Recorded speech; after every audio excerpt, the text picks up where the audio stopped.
All right, the gate was $1.21 million. The attendance was 12,754. Performance of the night went to Jim Miller and Glover Teixeira, and the fight of the night was Cowboy and Perry.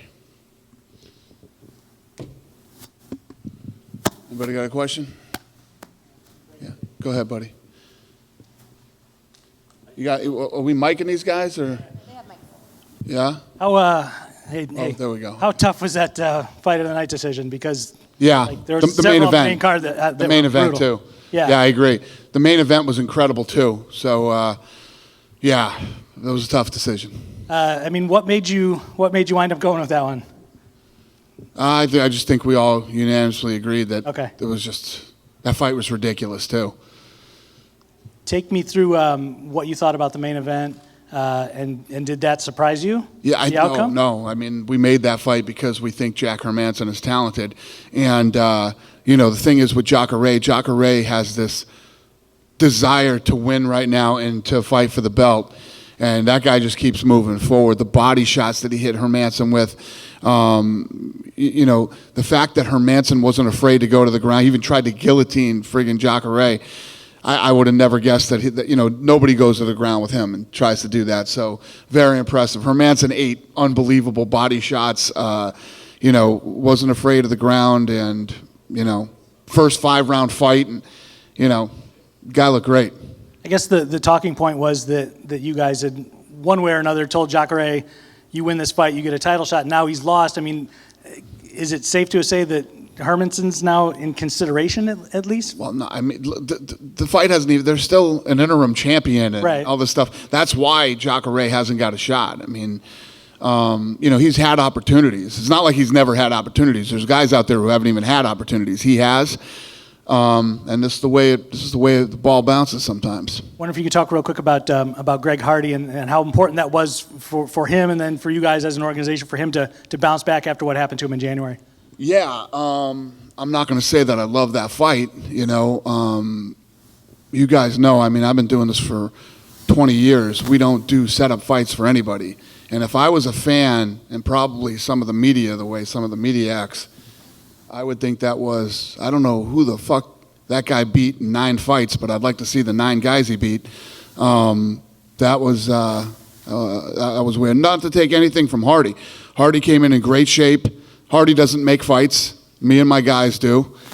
And Hardy came in better shape, and he did what he had to do. He treated that guy like he was supposed to. So does that change up how you guys will match Hardy up later this year for his next one?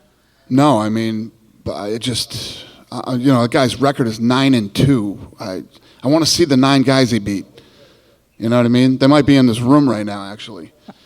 I wasn't one of them, but yeah, I wouldn't be shocked though. Appreciate it. Thanks, Dana. All right. Dana, how much did the timing of the NFL draft have to do with Hardy's inclusion on this card? Nothing. Whatsoever? No. Being in Florida is why we put him on this card. Dana, what are your impressions of the South Florida crowd tonight? It's been a while since you guys have been here. And did it improve its reputation to where you guys may come back a little bit sooner than a 4-year gap? It's funny. All the fans were asking me that tonight too. Yeah, obviously we did a fight that was, most of the card was on free TV, and we had 12,754 in the building and a $1.21 million gate. So, yeah, I'm happy. So the answer is yes. Hi, Dana. Hi. A couple of months ago, you said that you were going to start building a performance center in Puerto Rico. When is that taking place? And when are you guys planning to go to Puerto Rico? It's about 2 hours from here. Mexico and Puerto Rico we're doing, and my team right now is looking at land and things like that right now. We're laying out the whole business plan for those places, but it's happening. In terms of a card in Puerto Rico. And what? In terms of having a card, an event in Puerto Rico. Yeah, one step at a time. We got to get what we're looking to do is to kickstart the market down there. I know that after the hurricane, there's still a lot of damage down there and things like that. And I've heard from people that, there's not a lot of work. Kids are looking for things to do down there. So we think this is the perfect opportunity to build the Performance Institute down there. Dana, last night with Titan FC and then tonight, and I know you talked about the crowd tonight, but what did you think of the two events? And then also just the reason for why South Florida has been growing with MMA and why we did this tonight on a card that was a decent card, but not a huge card tonight. Yeah, I think that, I had fun at the fights last night too. And I think obviously the sport has come a long way since the last time that we were here. And I do credit Dan Lambert and the American Top Team too for, Dan spent a lot of money down here and done a lot of great things for the sport and for fighters in South Florida. And I think he's created a lot of awareness. And, I credit Dan big time too for what's going on down here. Hi, Dana. Good to see you again. What was the conversation you had with Glover Teixeira after his performance? He was just so excited that he had won, and he and Matt Serra are really close and good friends. So he just came over and was just celebrating. Nothing. He was saying something to me through the cage. I'm half deaf and couldn't hear what he was saying. I'm assuming he was telling me he wanted to fight somebody, but I couldn't hear him.